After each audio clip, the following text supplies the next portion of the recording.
Louvado seja nosso Senhor Jesus Cristo, para sempre seja louvado, junto com sua mãe Maria Santíssima. Retomando aqui essa pequena nossa catequese sobre as aparições e as promessas do Sagrado Coração de Jesus, hoje nós trouxemos aqui a quinta promessa. Então vamos fazer a oração inicial e já partir para cima dessa promessa aí. Em nome do Pai, do Filho e do Espírito Santo. Amém. Na quinta promessa, o Sagrado Coração disse assim a Santa Margarida Maria Lacoque: derramarei copiosas bênçãos sobre todas as suas empresas. Aqui o Sagrado Coração faz essa promessa de derramar inúmeras bênçãos sobre todas as nossas empresas. Mas vamos entender um pouquinho essa palavra empresas, o que significa. Ou podemos também falar empreendimentos. Mas não entenda somente empresas, empreendimento, aquilo que é negócios desse mundo, negócios financeiros, negócios palpáveis, vamos dizer assim, né? Quando diz empreendimentos, é tudo aquilo que nós fazemos. Se você tem o sacramento do matrimônio, é um empreendimento na vida sacramental. Se você é leigo, solteiro, tem o seu empreendimento para viver bem, como leigo, como solteiro. Assim como eu sou leigo, porém casado, né? Vivo o sacramento do matrimônio. Também, claro, não vamos excluir aqui sobre a questão dos nossos negócios que traz o sustento particulares, né? Seja no trabalho profissional, a gente sendo empregado, se você é empresário. Claro que também o Sagrado Coração engloba isso aqui nesta promessa. Mas muito mais do que negócios financeiros, materiais, os empreendimentos que o Sagrado quer derramar copiosas bênçãos são aqueles empreendimentos espirituais, ou seja, a salvação da nossa alma, a salvação da nossa família, né? Esses são os negócios que mais o Sagrado Coração quer derramar copiosas graças, copiosas bênçãos. E vamos ler aqui uma parábola da Sagrada Escritura que vai nos ajudar a ter esse entendimento que o Sagrado Coração de Jesus nos diz. Aquele capítulo, estou aqui lendo São Lucas, no capítulo 10 e os versículos de 38 a 42. É uma passagem bem conhecida, inclusive. Estando em viagem, entrou num povoado e certa mulher chamada Marta recebeu em sua casa. Sua irmã chamada Maria ficou sentada aos pés do Senhor, escutando-lhe a palavra. Marta estava ocupada pelo muito serviço. Parando por fim, disse: Senhor, a ti não importa que minha irmã me deixe assim sozinha fazer o serviço? Dize-lhe, pois, que me ajude. O Senhor, porém, respondeu: Marta, Marta, tu te inquietas e te agitas por muitas coisas. No entanto, pouca coisa é necessária, até mesmo uma só. Maria, com efeito, escolheu a melhor parte, que não lhe será tirada. Palavras da salvação. Glória a vós, Senhor. Então, nessa pequena passagem aqui do Evangelho de São Lucas, nós vamos usar para entender essa quinta promessa. Derramarei copiosas graças sobre todas as suas empresas. E esse evangelho, ele nos traz bem essa dinâmica para entendermos, né? Bem esse entendimento. Por quê? Havia duas irmãs, no caso Marta e Maria, que são irmãs de Lázaro, que depois Jesus vai ressuscitar dos mortos, né?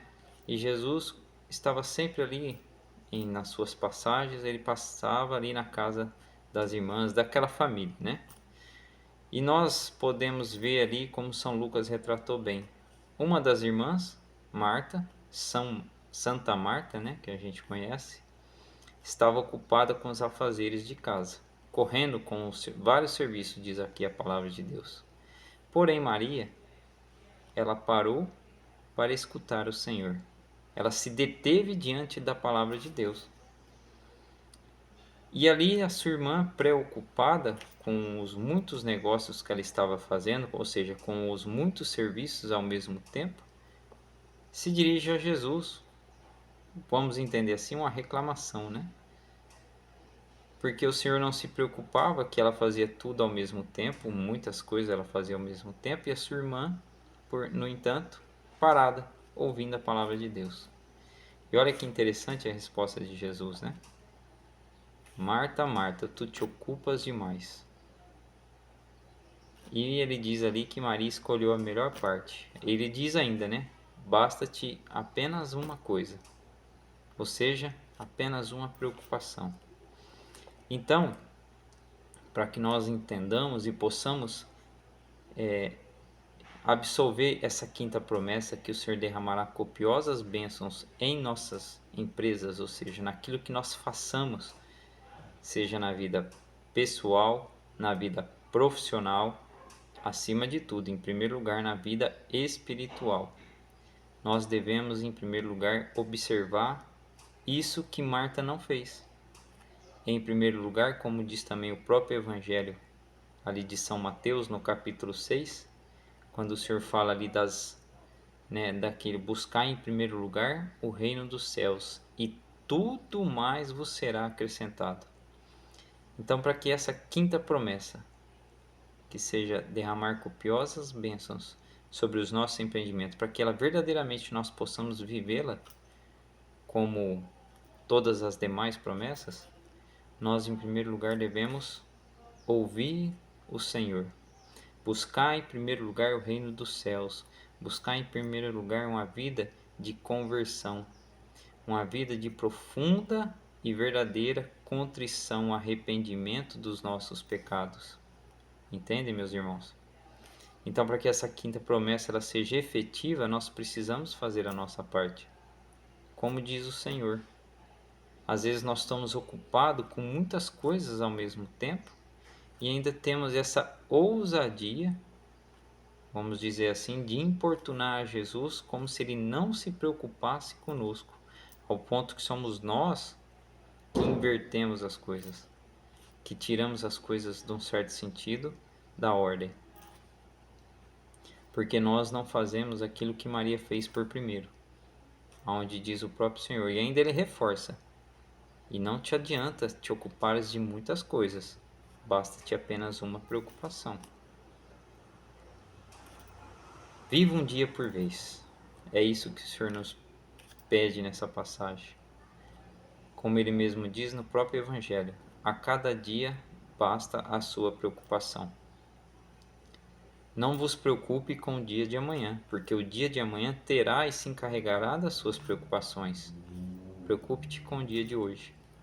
Ou seja, viva bem o dia de hoje, começando sempre o seu dia e terminando o seu dia, se preocupando e se ocupando do reino dos céus.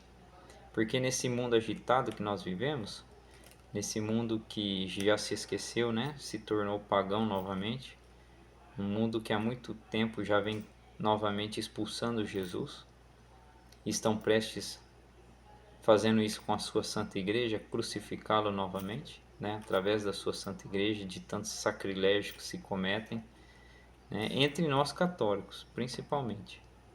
Basta você observar aí na sua paróquia, no lugar que você frequenta, a irreverência e a indiferença que as pessoas fazem com Jesus sacramentado no Santíssimo Sacramento do altar, ao entrar e sair das suas igrejas, da sua paróquia aí onde você frequenta.